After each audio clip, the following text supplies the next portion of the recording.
আসসালামু আলাইকুম বন্ধুরা। আশা করছি সকলে ভালো আছেন। তো আজকে চলে যাচ্ছি আমরা মাওয়া। তো মাওয়া যাওয়ার আসলে কোনো প্ল্যান ছিল না, একটা কাজে বের হয়েছিলাম। তো ওই কাজটা শেষ করে ওইখান থেকে মাওয়া যাওয়া হচ্ছে। মাওয়া আমি প্রথমবার যাচ্ছি। আর আমার মতো এখনো যারা মাওয়া যায়নি তারা আমার এই ভিডিওটি দেখতে থাকুন আর উপভোগ করুন মাওয়ার অসাধারণ ভিডিও।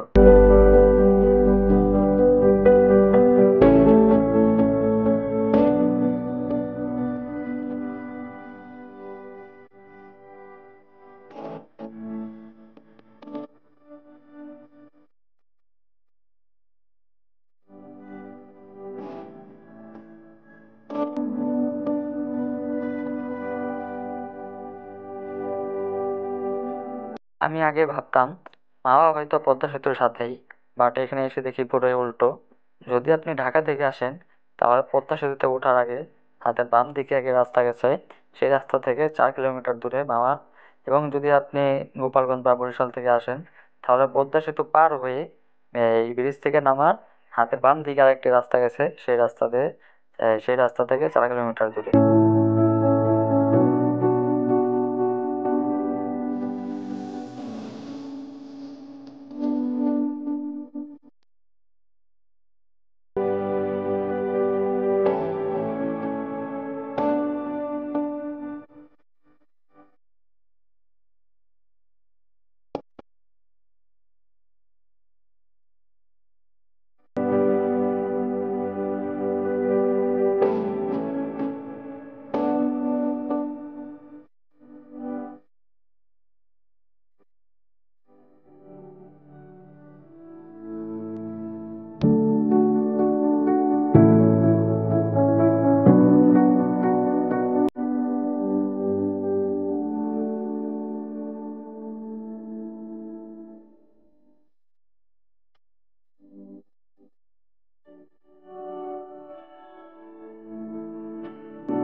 মামা ঘাটে যাওয়ার আগে হাতের বাম পাশে কতগুলো রেস্টুরেন্ট রয়েছে, এবং রেস্টুরেন্টের কিছু কিছু লোক দাঁড়িয়ে থেকে রাস্তায় আপনাদেরকে রেস্টুরেন্টে নিয়ে যাওয়ার জন্য।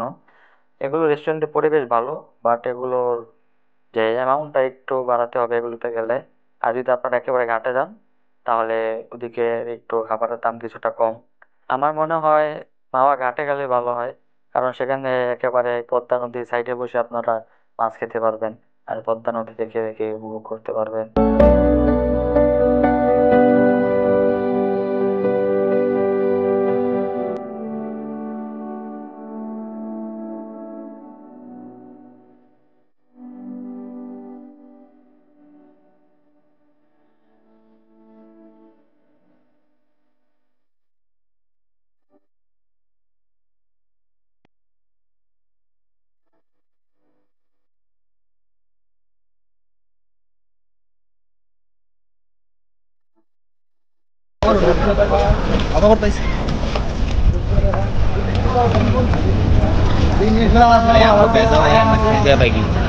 দেখি ভাই মাছগুলো দেখি চাঁদা কারা বরফ দিয়ে ঢাকা, বরফ সব ঢাকা না মাছ।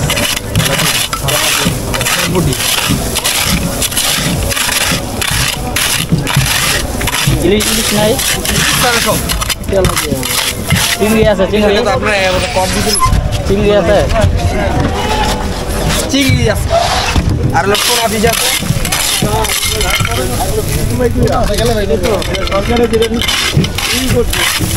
বন্ধ এটা পাইব কই সরকার বন্দোবস্ত ইলিশ মাছের রাজা।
ওটা মোরা ওটা বাদ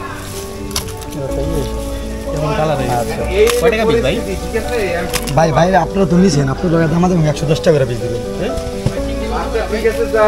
ভাই আপনারা তো নিয়েছেন, আপনারা দামাদাম 110 টাকা করে পিস দিবেন।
তো বন্ধুরা, আজকে এ পর্যন্তই।